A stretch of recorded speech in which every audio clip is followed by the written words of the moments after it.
কিয়ামতের ময়দানে বান্দা সেই দিনের কথা স্মরণ করা, যখন সাজদার জন্য আহ্বান করা হবে, সাজদা করো বান্দা। কিন্তু যারা নামাজ পড়তো তারা সাজদা করতে পারবে, কিন্তু যারা নামাজ পড়তো না তারা বান্দা সাজদা করতে পারবে না। বলেন নাউজুবিল্লাহ। আল্লাহ বলবে, ও ফেরেশতার দল, এদেরকে ধরে ধরে জাহান্নামে নিক্ষেপ করেন। বলেন নাউজুবিল্লাহ। তাহলে এই নামাজ পড়ার দরকার আছে না নাই? দুঃখের সাথে বলতে হয়, আজান হয়ে যায়, মসজিদে নামাজের লোক পাওয়া যায় না, ঠিক কিনা বলেন? অথচ পয়গম্বর এই উম্মতের জন্য কত মায়া, মদিনাতে শুয়ে শুয়ে আর কান্না করে আর বলে, ও উম্মত, আজান হয়ে যায়, তুমি এখনো কেন নামাজ যাও না? আজান শুনে আসো যারা বিছানায়, তাদের জন্যে কান্দেন নবী মদিনায়, তাদের জন্যে কান্দেন নবী মদিনায়। আজান শুনে আসো যারা বিছানায়, তাদের জন্যে কান্দেন নবী মদিনায়, তাদের জন্যে কান্দেন নবী মদিনায়। সেই নবীর জন্য কি তোমার মায়া লাগে না? সেই নবীর জন্য কি তোমার মায়া লাগে না? হায়রে উম্মত, নামাজ কেন পড়ো না? হায়রে উম্মত, মসজিদে কেন আসো না? আজান শুনে আসো যারা বিছানায়, তাদের জন্যে কান্দেন নবী মদিনায়, তাদের জন্যে কান্দেন নবী মদিনা।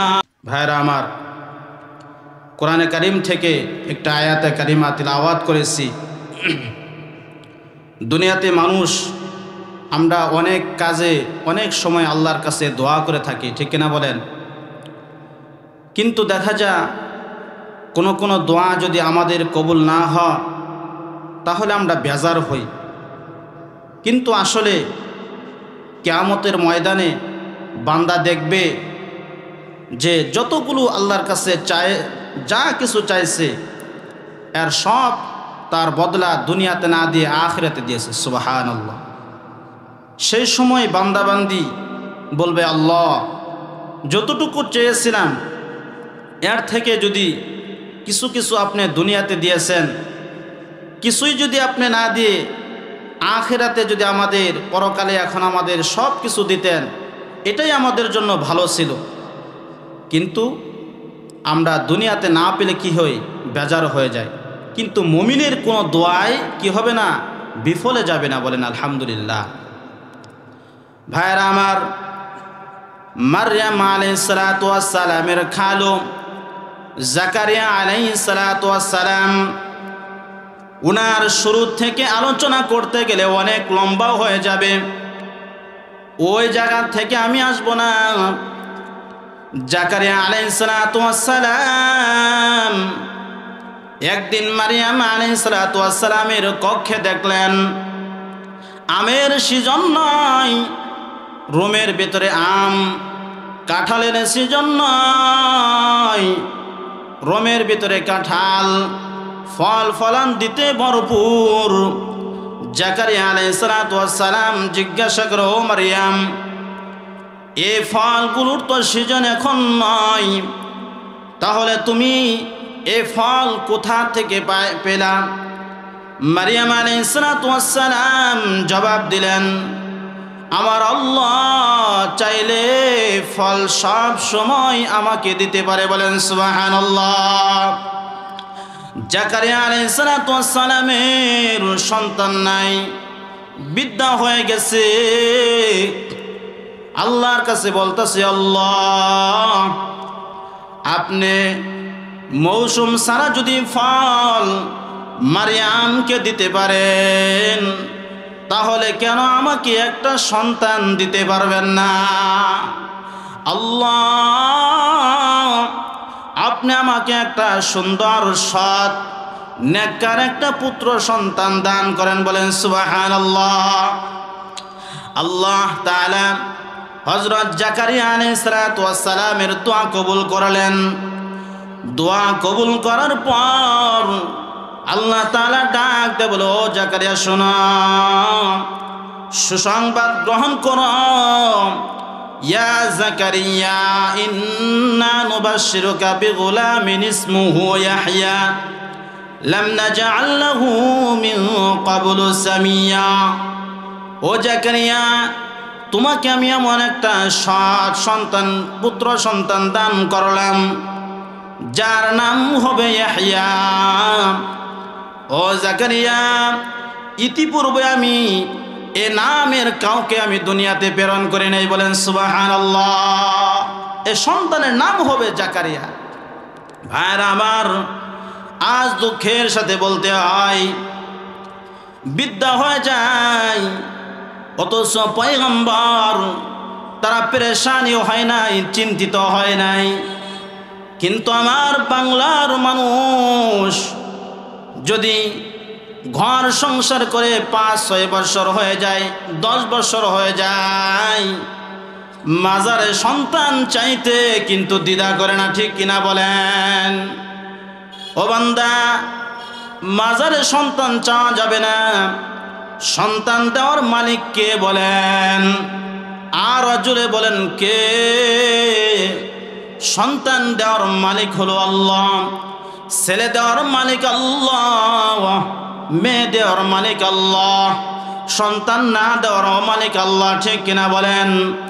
মুসলমান ইমানদার, ও ইয়াহইয়া আলাইহিস সালাম পরবর্তী সময় নবী হলেন।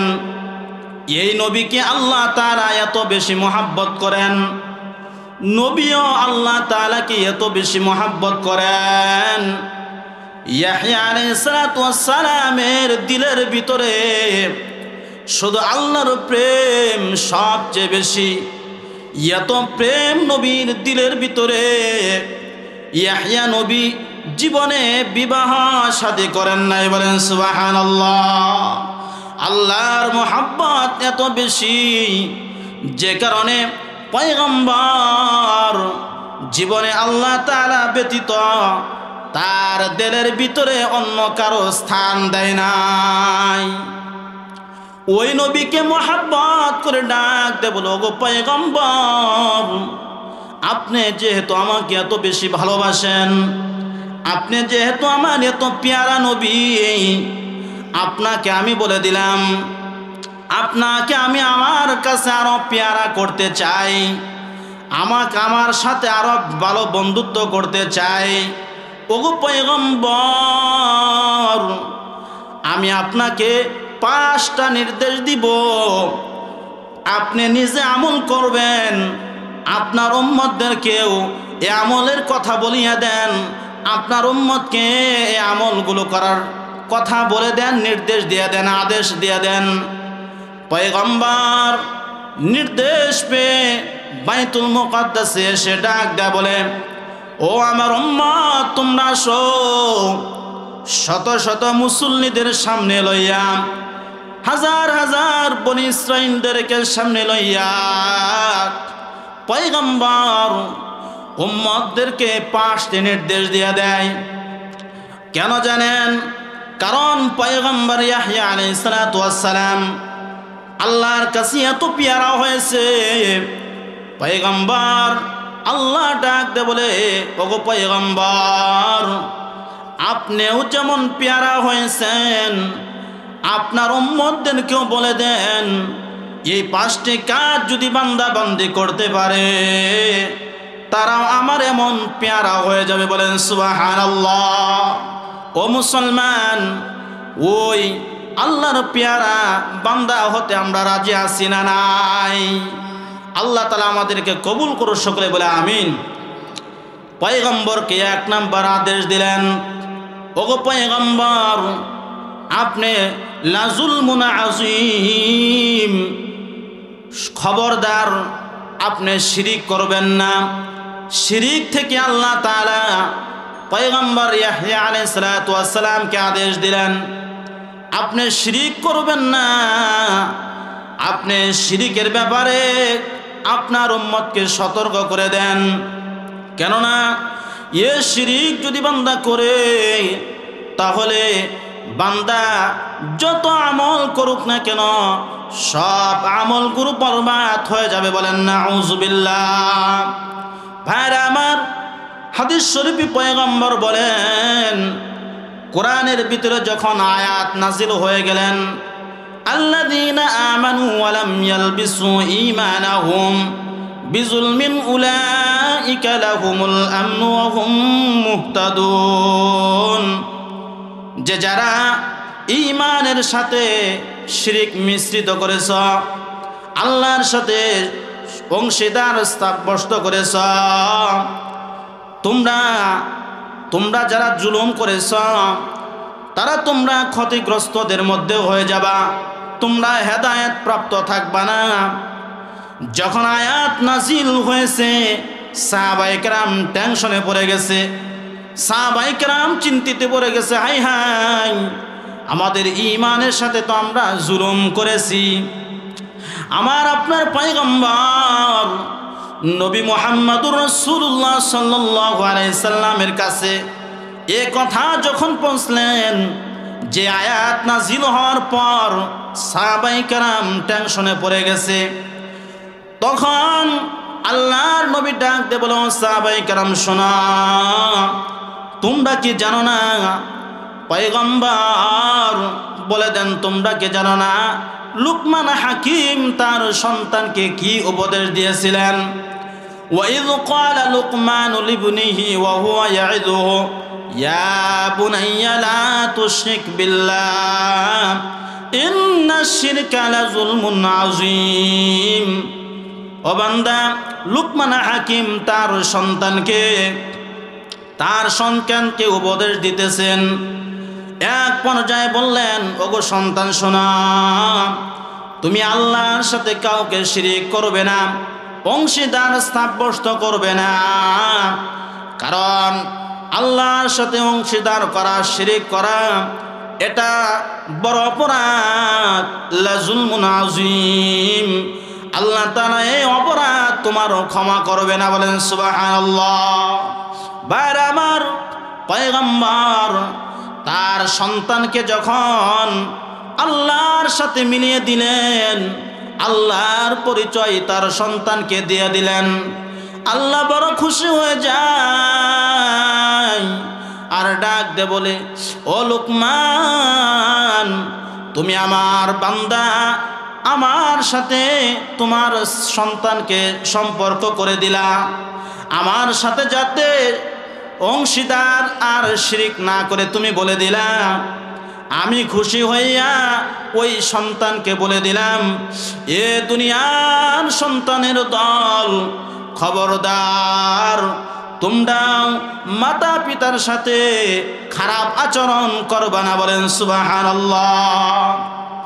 ওয়াসাইনাল ইনসানা বিওয়ালিদাইহি হামালাতু উম্মুহু ওয়াহনান আলা ওয়াহনিন ওয়াফিসালুহু ফি আমাইন। পয়গম্বর বলেন, আল্লাহ তাআলা যখন লুকমান হাকিম তার সন্তানকে আল্লাহ সম্পর্কে পরিচয় করে দিলেন, আল্লাহ খুশি হইয়া দুনিয়ার সন্তানদেরকে বলে দিলেন, তোমরা মাতা পিতার সাথে অবাধ্য হয় না, বলেন সুবহানাল্লাহ। কারণ বান্দা, এ মা তোমাকে কষ্টের পর কষ্ট করেছে, গর্ভে ধারণ করেছে, তোমাকে 2 বছর পর্যন্ত দুধ পান করাইছে। ও বান্দা, খবরদার, পিতা মাতার আনুগত্য হও।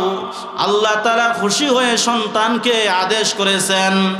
এ আমার যুবক ভাই, আজ মা বাবার সাথে বেয়াদবিমূলক আচরণ করা হয়, মা বাবাকে কষ্ট দেওয়া হয়। অথচ ওই মা বাবা যদি আমাদেরকে ছোটবেলা লালন পালন না করতেন, কষ্ট করে যদি না লালন পালন করতেন, দুনিয়ার মুখ আমাদের দেখার সৌভাগ্য হতো না, ঠিক কিনা বলেন?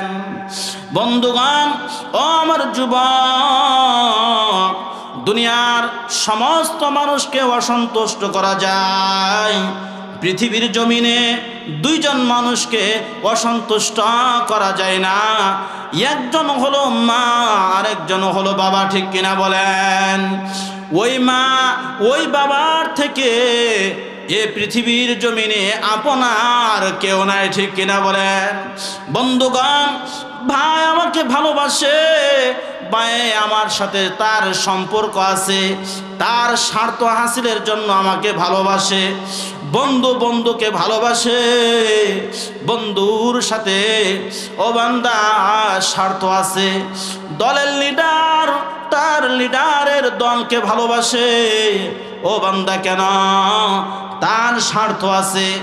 কিন্তু একমাত্র মা আর বাবা, এদের ভিতরে কোনো সন্তানের কাছে স্বার্থ নাই, ঠিক কিনা বলেন? মায়ের মতন দরদি কেউ এই দুনিয়ায় পাইবা না, যেই মায়ের পদ তলে জান্নাত সন্তানের ঠিকানা। মায়ের মতন দরদি কেউ এই দুনিয়ায় পাইবা না, যেই মায়ের পদ তলে জান্নাত সন্তানের ঠিকানা। যেই মায়ের পদ তলে জান্নাত সন্তানের ঠিকানা। প্রথম আল্লাহ সৃষ্টি করেন মায়ের গর্ভের ভিতরে, নাবি দিয়া খুদা মিটা। আল্লাহ নাবি দিয়া খুদা মিটা, মুখে না বাকুন লাগলো না, যেই মায়ের পদ তলে জান্নাত সন্তানের ঠিকানা। যেই মায়ের পদ তলে জান্নাত সন্তানের ঠিকানা। এজন্য মুসলমান ইমানদার যুবক, ওই মা বাবার সাথে বেয়াদবি করা যাবে না, মা বাবাকে কষ্ট দেওয়া যাবে না। ভাইরা আমার, লুকমান হাকিম তার সন্তানকে আল্লাহর সাথে পরিচয় করে দেয়। আল্লাহ খুশি হয়ে দুনিয়ার সন্তানদেরকে মা বাবার সাথে পরিচয় করে দেয়। ভাইরা আমার সন্তানকে যদি আল্লাহর সাথে আমি পরিচয় করে দিতে পারি, ওই সন্তান কিন্তু আমার আপনার কথা শুনবে, ঠিক কিনা বলেন? আজ আমার আপনার ছেলে মেয়েগুলো পিতা মাতার কথা শুনে না। কারণ কি বান্দা জানো? তুমি তো তোমার মালিকের কথা শোনো না, তুমি তো তোমার মালিকের হুকুম মানো না। ও বান্দা, তুমি যদি তোমার মালিকের হুকুম মানতাম, তোমার সন্তান তোমার হুকুম মানত, ঠিক কিনা বলেন? ভাইরা আমার, এজন্য পয়গম্বরকে বলে দিলেন, ও পয়গম্বর, আপনার উম্মতদেরকে সতর্ক করে দিন যেন তারা আমার সাথে শরীক না করে। যদি তারা আমার সাথে শরীক করে, তাহলে তাদের সব আমলগুলো বরবাদ হয়ে যাবে। ও নবী, আপনিও যদি আমার সাথে শরীক করেন, আমার সাথে শিরিক করেন, অংশীদার সাব্যস্ত করেন, আপনার আমলগুলো বরবাদ হয়ে যাবে। আল্লাহ তাআলা বলেন, ওয়ালাকাদ উহিয়া ইলাইকা ওয়া ইলাল্লাযীনা মিন ক্বাবলিকা লাইন আশরাকতা লায়াহবাতান্না আমালুকা ওয়া লাতাকুনান্না মিনাল খাসিরিন। ও বান্দা, নবী রাসূলদের ব্যাপারে ওহী নাজিল করা হয়েছে। আপনার পূর্ববর্তী নবীদেরকে এ সংবাদ দেওয়া হয়েছে, যদি আপনারাও আল্লাহর সাথে অংশীদার সাব্যস্ত করেন, আপনাদের আমলগুলো পঙ্গু হয়ে যাবে, বাতিল হয়ে যাবে। খবরদার, সাব্যস্ত যারা করবে তারা বড় ক্ষতিগ্রস্তদের মধ্যে হয়ে যাবে। বলেন নাউযুবিল্লাহ। আল্লাহ তাআলা আরেক আয়াতের ভিতরে বলেন, ইন্নাল্লাহা লা ইয়াগফিরু আন ইউশরাকা বিহি ওয়া ইয়াগফিরু মা দুনা যালিকা লিমান ইয়াশা ওয়া মান ইউশরিক বিল্লাহি ফাকাদ দাল্লা দালালান বাঈদা। ও বান্দা, শিরকের গুনাহ ছাড়া আল্লাহ তাআলা যাকে ইচ্ছা তাকে সব গুনাহ মাফ করতে পারেন, কিন্তু বান্দা আল্লাহ তাআলা শিরকের গুনাহ কাউকে মাফ করবেন না। যারা শিরিক করলো তারা এমন কি তারা পথভ্রষ্টদের অন্তর্ভুক্ত হয়ে গেলে। বলেন নাউযুবিল্লাহ। মুসলমান ইমানদার মুশরিকদের ঠিকানা হবে জাহান্নাম। ও বান্দা, মুশরিক কারা? আল্লাহর সিফাতি গুণের উপরে যারা তাদের হাত বাড়ায়। যেমন কিছু মানুষ আছে, কয়েকটা মেয়ে হয়েছে, এখন ছেলের জন্য কবিরাজের কাছে দৌড়া, আর কবিরাজ সে কুফরি কালাম লেখিয়া তার সন্তান যাতে ছেলে হয় এ সম্পর্কে এ ব্যক্তি তদবির করে দেয়। ঠিক কিনা বলেন? এ বান্দা, আল্লাহর সাথে এই ব্যক্তি মুশরিক হয়ে গেল। আল্লাহ বলে মুশরিকদের ঠিকানা হবে জাহান্নাম। ইন্নাহু মান ইউশরিক বিল্লাহি ফাকাদ হারামাল্লাহু আলাইহিল জান্নাতা ওয়া মাওয়াহুন নার ওয়া মা লিয-যালিমিনা মিন আনসার। ও বান্দা, মুশরিকদের জন্য আল্লাহ তাআলা জান্নাত হারাম করেছেন, তাদের আবাস হবে জাহান্নাম। ও বান্দা, তাদের সাহায্যকারী কেউ থাকবে না। ভাইরা আমার, পয়গম্বর উম্মতদেরকে ধমকি স্বরূপ বলে দেন, ও উম্মত শোনা, লা তুশরিক বিল্লাহি শাইআন ওয়া ইন কুতিলতা ওয়া হুররিকতা। ও উম্মত শোনা, তোমাকে যদি হত্যা করা হয়, তোমাকে যদি আগুনেও জ্বালিয়ে দেওয়া হয়, তবুও তুমি আল্লাহর সাথে কাউকে শরীক করো না। আল্লাহর সাথে কাউকে শরীক করা যাবে না, এ মর্মে কঠিন সাবধানতা আমাদেরকে দেওয়া হয়েছে। ভাইরা আমার, নবীকে 1 নম্বর আদেশ দিলেন, উম্মতদেরকে জানিয়ে দেন তারা যেন শিরিক না করে। 2 নম্বর, বান্দা আমাদের নামাজ পড়তে হবে খুশু খুজুর সাথে। নামাজটা হতে হবে বিনয়ের সাথে, মানুষকে দেখানোর উদ্দেশ্যে নামাজ পড়া যাবে না। ঠিক কিনা বলেন? আল্লাহ তাআলা ডাক দেয় বলে, মুনাফিকদের নামাজ কেমন হয় জানো?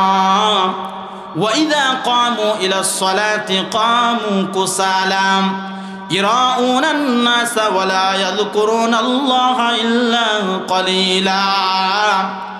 যখন মুনাফিক নামাজে দাঁড়ায়, তারা অলসতার সহিত দাঁড়া, এবং কি করে বান্দা লোক দেখানোর জন্য দাঁড়া। ও বান্দা, লোক দেখানোর জন্য দাঁড়া, তারা কৃতজ্ঞতা অতি অল্পই করে। ঠিক কিনা বলেন? ও বান্দা, লোক দেখানো নামাজ, এই নামাজ কিন্তু আল্লাহর কাছে কবুল হবে না। ঠিক কিনা বলেন? ও বান্দা, আমার আপনার ঘরে যখন আত্মীয় স্বজন আসে, তখন চিন্তা করে, ঘরওয়ালা চিন্তা করে, এখন যদি আমি মসজিদে না যাই, আমার এই আত্মীয় মেহমান আমাকে কি বলবে? আছে না নাই? ও বান্দা, ঈদের ভিতরে জামাই আসছে, জামাই 5 ওয়াক্ত নামাজি, শ্বশুর শাশুড়ি নামাজ পড়ে না, কিন্তু দেখা যায় ওই জামাইকে দেখানোর জন্য শ্বশুর শাশুড়ি নামাজ পড়ে, আত্মীয় স্বজন নামাজ পড়ে, এমন আছে না নাই বলেন? লোক দেখানো নামাজ এটা হবে না। আল্লাহ তাআলা বলে, আল্লাহ তাআলার অভিশাপ এমন লোক দেখানোর ব্যাপারে। সূরা মাউনের ভিতরে আল্লাহ তাআলা বলেন, ফাওয়াইলুল লিল মুসাল্লিন আল্লাযীনা হুম আন সালাতিহিম সাহুন। ও বান্দা, যারা তাদের নামাজের ভেতরে গাফেল, নামাজ সম্পর্কে গাফেল, যারা লোক দেখানো নামাজ পড়ে, তাদের জন্য রয়েছে দুর্ভোগ, তাদের জন্য বড় কঠোর শাস্তি। দুর্ভোগ হয়ে গেছে, বান্দা ধ্বংসের পথে চলে যাবে। ভাইরা আমার, আমাদের নামাজ পড়তে হবে খুজুর সাথে, খুজুর সাথে, বিনয়ের সাথে নামাজ পড়তে হবে।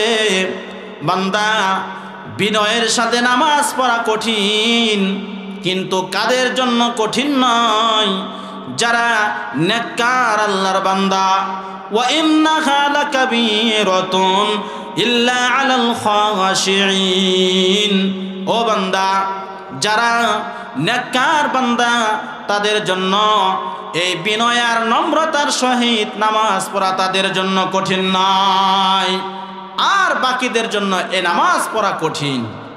ভাইরা আমার, এই নামাজ সম্পর্কে পয়গম্বর বলেন, ও বান্দা, তোমার নামাজটা যদি সুন্দরভাবে হয়ে যায়, তাহলেও মুমিন তুমি হয়ে যাবা সফল কাম। কদ আফলাহাল মুমিনুন আল্লাযীনা হুম ফি সালাতিহিম খাশিউন। সফল কাম ওই সকল মুমিনগণ যারা তাদের নামাজের ব্যাপারে বিনয় আর নম্রতা অবলম্বন করেছে। এরা হবে সফল কাম, এরা হয়ে গেছে আল্লাহর পেয়ারা। বলেন সুবহানাল্লাহ। ভাইরা আমার, এ নামাজের মাধ্যমে আপনি আমার এ দুনিয়ার জীবন থেকে অন্তর চক্ষু তৈরি করতে হবে। অন্তর চক্ষু যদি তৈরি করা হয়, তাহলে কিয়ামতের ময়দানে আল্লাহকে এই চর্মচক্ষু দিয়ে দেখার সৌভাগ্য হবে। বলেন সুবহানাল্লাহ। মুসলমান ইমানদার, নামাজ পড়তে হবে এমন একটা ভয়ের মাধ্যমে, এমন একটা আশার মাধ্যমে। ও বান্দা, নামাজে যখন দাঁড়াবো, এমনভাবে দাঁড়াবো যেন আমি আল্লাহকে দেখতেছি। ও বান্দা, আমি যদি আল্লাহকে না দেখি, আমার আল্লাহ তো অন্ধ নয়, আমার আল্লাহ তো আমাকে দেখে, ঠিক কিনা বলেন? পয়গম্বর বলে, আনতা আবুদাল্লাহা কাআন্নাকা তারাহু ফাইন লাম তাকুন তারাহু ফাইন্নাহু ইয়ারাক। ও উম্মত, তুমি আল্লাহর ইবাদত করে এমন ভাবে যেন তুমি আল্লাহকে দেখতেছ। ও বান্দা, তোমার ইমানের দুর্বলতার কারণে যদি তুমি আল্লাহকে না দেখতে পাও, তুমি খেয়াল করো, যদিও আমি আল্লাহকে দেখি না, কিন্তু আমার আল্লাহ তো অন্ধ নয়, আমার আল্লাহ তো আমাকে দেখে, ঠিক কিনা বলেন? ভাইরা আমার, একজন অন্ধ ব্যক্তিকে যদি ও বান্দা আদালতে হাজির করা হয়, আসামির কাঠ করায় দাঁড় করানো হয়, আর ওই অন্ধকে জজ সাহেব যদি প্রশ্ন করে, ও বান্দা, তুমি তো অন্ধ, তুমি আমার সামনে কেন এত আদর সহকারে দাঁড় হইলাম? ওই অন্ধ ডাক দিয়ে বলবে, ও জজ, আমি যদি অন্ধ, আপনি তো আর অন্ধ নয়, আপনি তো আমাকে দেখেন, ঠিক কিনা বলেন? ও বান্দা, একজন চক্ষুওয়ালা ব্যক্তিকে যখন কাঠ করায় দাঁড় করানো হবে, যদি প্রশ্ন করা হয়, ও ভাই, তুমি কেন এত আদর সহকারে দাঁড় হইলাম? বলবে, জজ, আমিও আপনাকে দেখি, আপনিও আমাকে দেখেন, ঠিক কিনা বলেন? এজন্য আমি এত আদর সহকারে দাঁড় হইলাম। বন্ধুগণ, এজন্য আমার আপনার ইমানের দুর্বলতার কারণে যদি আমি আল্লাহকে দেখি না, আমার আল্লাহ তো অন্ধ নয়, আমার আল্লাহ তো আমাকে দেখে, ঠিক কিনা বলেন? হযরত আলী রাদিয়াল্লাহু তাআলা আনহু বলেন, আমি ওই খোদার ইবাদত করি না যেই খোদাকে আমি দেখি না। তাহলে বোঝা গেল তারা আল্লাহকে কেমন করে দেখে দেখে ইবাদত করেছে, ঠিক কিনা বলেন? ভাইরা আমার, হযরত আলী রাদিয়াল্লাহু তাআলা আনহু যুদ্ধের ময়দানে গেলেন, পায়ের ভিতরে একটা তীর নিক্ষেপ হলো। এই তীর ভাই কোনোভাবে টানাটানি করে সারানো যায় না, খোলা যায় না। ভাই চিৎকার করে উঠে পয়গম্বর ডাক দে বলো, সাহাবায়ে কেরাম শোনা, আলী যখন নামাজে দাঁড়াবে আলীর তীর তোমরা খুলে ফেলবা। আলী যখন নামাজে দাঁড়ালো, ও বান্দা বান্দা সাহাবায়ে কেরাম টানাটানি করে তীর খুলে ফেলেছেন, ওই আলীর খবর নাই। বলেন সুবহানাল্লাহ। কেমন ভাবে কি দেন আল খেলের সাথে নামাজ আদায় করেছে। ভাইরা আমার, তারা কেমন করে নামাজ পড়েছেন। যুদ্ধের ময়দান থেকে সাহাবায়ে কেরামকে নিয়ে পয়গম্বর মদিনাতে যাচ্ছেন। এমন সময় একটা স্থানে বান্দা সন্ধ্যা হয়ে গেল, রাত হয়ে গেছে। এখন ওই পাহাড়ি এলাকায় বান্দা কি করতে হবে? অবস্থান করতে হবে, রাত কাটাতে হবে। সাহাবায়ে কেরামদেরকে লইয়া পয়গম্বর বললেন, ও সাহাবায়ে কেরাম, এ জামাতকে পাহারা দেওয়ার মতো কে কে আছো? দুইজন সাহাবী দাঁড়িয়ে গেলেন। একজন হযরত আম্মার রাদিয়াল্লাহু তাআলা আনহু, আরেকজন হযরত আব্বাস রাদিয়াল্লাহু তাআলা আনহু। ডাক দে বলে, ওগো পয়গম্বর, ওগো পয়গম্বর, আমরা দুইজন এ জামাতকে পাহারা দিব। ডাক দে বলে, ঠিক আছে তোমরা পাহারা দাও। যখন সাথীরা সকলে ঘুমিয়ে গেছে, দুইজন সাহাবী দাঁড়িয়ে দাঁড়িয়ে পাহারা দেয়। তারা একে অপরকে বলে, ভাই শোনো, দুইজন যদি আমরা পাহারা দেই, যদি ঘুমিয়ে পড়ি, আর ওই ঘুমের ঘরে যখন শত্রু টের পেলে, তাহলে আমাদেরকে জামাতকে কষ্ট দিবে। ও সাহাবী, ও শোনা ভাই, আমরা দুইজন, একজন ঘুমিয়ে পড়ি, আরেকজন নামাজে দাঁড়িয়ে যাই। তোমার ঘুম আসলে আমাকে জাগ্রত করিয়ে দিবা। হযরত আম্মার রাদিয়াল্লাহু তাআলা আনহু উনি ঘুমিয়ে গেলেন। এই বাচ্চা, যা উঠে যা, কথা বলছে, চুপ করে দাও না কে? হ্যাঁ আমার হযরত আম্মার রাদিয়াল্লাহু তাআলা আনহু ঘুমিয়ে গেলেন। হযরত আব্বাস রাদিয়াল্লাহু তাআলা আনহু এই সাথীদেরকে পাহারা দিতেছিলেন। এমন সময় কাফের দেখলেন, শত্রু থেকে দেখলেন, দেখে দুইজনের জায়গায় যখন একজন দাঁড়িয়ে আছে, শত্রু পক্ষ থেকে তীর নিক্ষেপ করা হলো। একটা, দুইটা তীর, তিনটা তীর যখন হযরত আম্মার রাদিয়াল্লাহু তাআলা আনহুর শরীরে বিদ্ধ হয়ে গেল, উনি নামাজ ছাড়তে চাইলেন না। কিন্তু যখন তার স্মরণ হলো যে আমাকে দেওয়া হয়েছে পাহারার দায়িত্ব, পয়গম্বর এই বাঁশি বাজায়, এই না করা যায় না, শুরুতে বলেছিলাম, কি পাগল নাকি?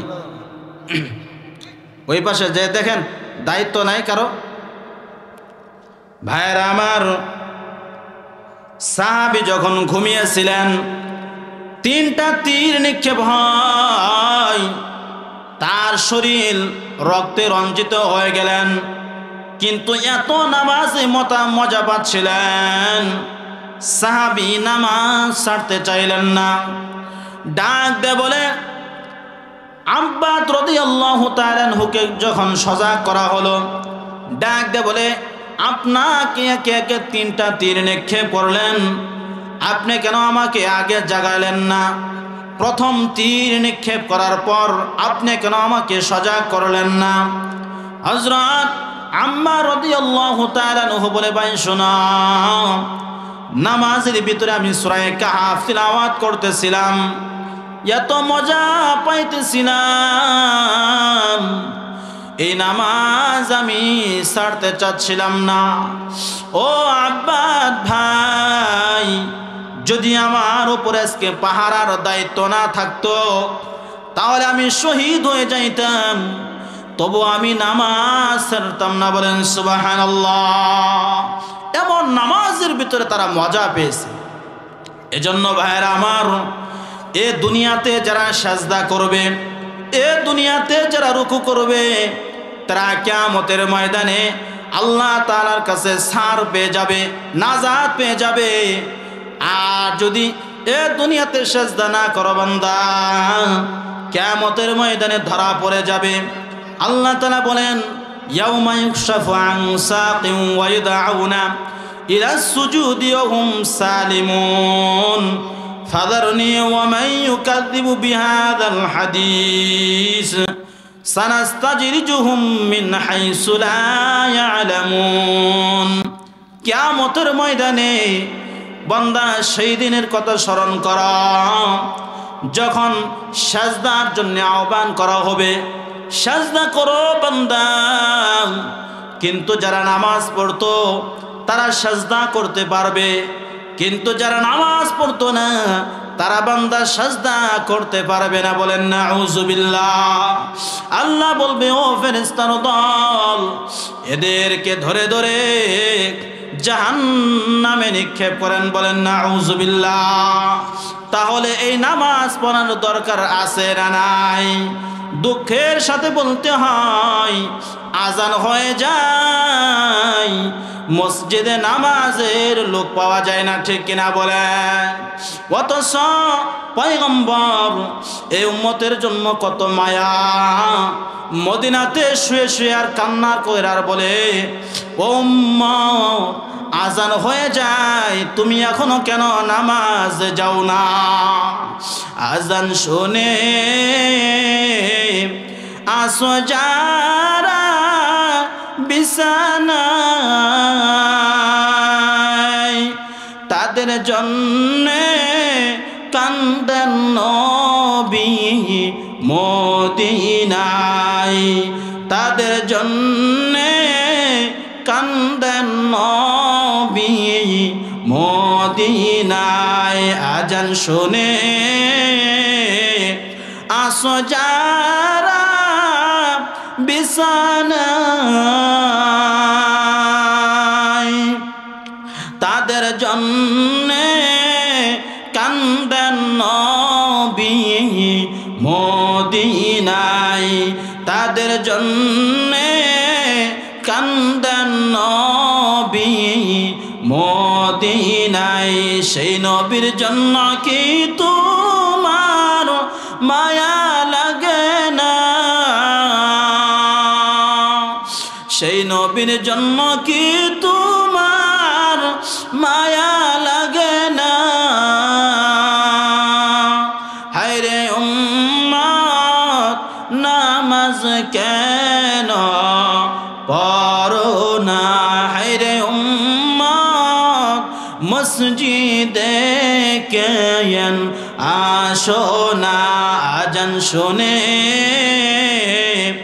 আসো যারা বিছানায়, তাদের জন্যে কান্দেন নবী মদিনায়, তাদের জন্যে কান্দেন নবী মদিনায়। মুসলমান ইমানদার ও পয়গম্বর ডাক দে বলে, ও সাহাবায়ে কেরাম, নামাজের মাধ্যমে তোমরা আমি আল্লাহর কাছে সাহায্য চাও। আল্লাহ বলেন, ইয়া আইয়ুহাল্লাযীনা আমানুস্তাঈনু বিস-সাবরি ওয়াস-সালাহ ইন্নাল্লাহা মা'আস-সাবিরিন। ও বান্দা বান্দি, তোমাদের অভাব আছে, তোমাদের ঋণ আছে। ও বান্দা, তোমার ছেলে মেয়ের বিবাহ শাদীর দরকার। ও বান্দা, শত্রুর অভাব নাই, তোমার ব্যবসায় লস হচ্ছে। বান্দা, নামাজের মাধ্যমে আমি আল্লাহর কাছে চাও। আমি আল্লাহর কাছে তোমার চাইতে দেরি হবে, আমি আল্লাহ তোমাকে দিতে দেরি করব না। বলেন সুবহানাল্লাহ। অতীয় গভীর হয় রজনী যখন, নীরবে প্রভুর নাম জপিও তখন। প্রভুর করুণা যদি পাইবারে চাও, প্রভুর করুণা যদি পাইবারে চাও, গভীর রাতে উঠে মাওলার গুণগান গাও, গভীর রাতে উঠে মাওলার গুণগান গাও। যত আল্লাহর ওলি হলো কান্দিয়া, গুনাহগার হইলো গুনাহ করিয়া, গুনাহগার হইলো গুনাহ করিয়া, তওবা করে আবার তওবা ভাঙ্গিলাম, অবশেষে খাঁটি তওবা করিলাম, অবশেষে খাঁটি তওবা করিলাম। এ জীবনে না করিলাম বন্দেগি, গুনাহ করে কাটাইলাম জিন্দেগি, গুনাহ করে কাটাইলাম জিন্দেগি। মুসলমান ইমানদার এজন্য আল্লাহর নবীকে নির্দেশ দেন, ওগো পয়গম্বর আপনার উম্মতকে 2 নাম্বার নির্দেশ দিবেন, আপনি নিজেও নামাজ পড়বেন, আপনার উম্মতদেরকে নামাজের হুকুম করেন। বার আমার 3 নাম্বার পয়গম্বরকে নির্দেশ দেন, ওগো পয়গম্বর আপনি নিজে রোজা রাখেন, আপনার উম্মতদেরকে আপনি রোজা রাখার নির্দেশ করেন। বলেন সুবহানাল্লাহ। ও বান্দা রোজা রাখলে কি হবে বান্দা শোনো, আল্লাহ রাব্বুল আলামিন ডাক দিয়ে বলেন, ইয়া আইয়ুহাল্লাযীনা আমানু কুতিবা আলাইকুমুস সিয়ামু কামা কুতিবা আলাল্লাযীনা মিন ক্বাবলিকুম লাআল্লাকুম তাত্তাকুন। হে ঈমানদারগণ, তোমাদের উপরে আমি আল্লাহ রোজা ফরজ করেছি, যেমন এভাবে ফরজ করেছিলাম পূর্ববর্তীদের উম্মতের উপর। ও বান্দা রোজা রাখলে কি হবে জানো, লাআল্লাকুম তাত্তাকুন, তোমরা মুত্তাকি হতে পারবা, তোমাদের দিলের ভেতরে আমি আল্লাহর ভয় সৃষ্টি হবে। বলেন সুবহানাল্লাহ। ও বান্দা কোন বান্দা বান্দির দিলের ভিতরে যদি আল্লাহর ভয় থাকে, ওই বান্দা কোনোদিন মিথ্যা কথা বলতে পারে না, ঠিক কিনা বলেন?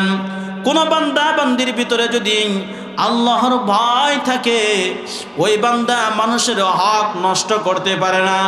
কোন বান্দা বান্দির দিলের ভিতরে যদি আল্লাহর ভয় থাকে, ক্ষেতের আল ঠেলতে পারে না।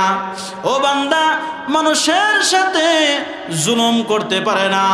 ও বান্দা জুলুম কিয়ামতের ময়দানে অন্ধকার হয়ে দেখা দেবে। ওই বান্দা কিয়ামতের ময়দানে উঠে ডাক দিয়ে বলবে, ওগো আল্লাহ, দুনিয়ার জীবনে আমি চক্ষুওয়ালা ছিলাম, আজ কেন আমি কিছুই দেখি না? পয়গম্বর বলেন, আয-যুলমু যুলমাতুন ইয়াউমাল কিয়ামা, জুলুমকারী ব্যক্তি কিয়ামতের ময়দানে অন্ধকার হয়ে উঠবে, সে কিছু দেখতে পাবে না।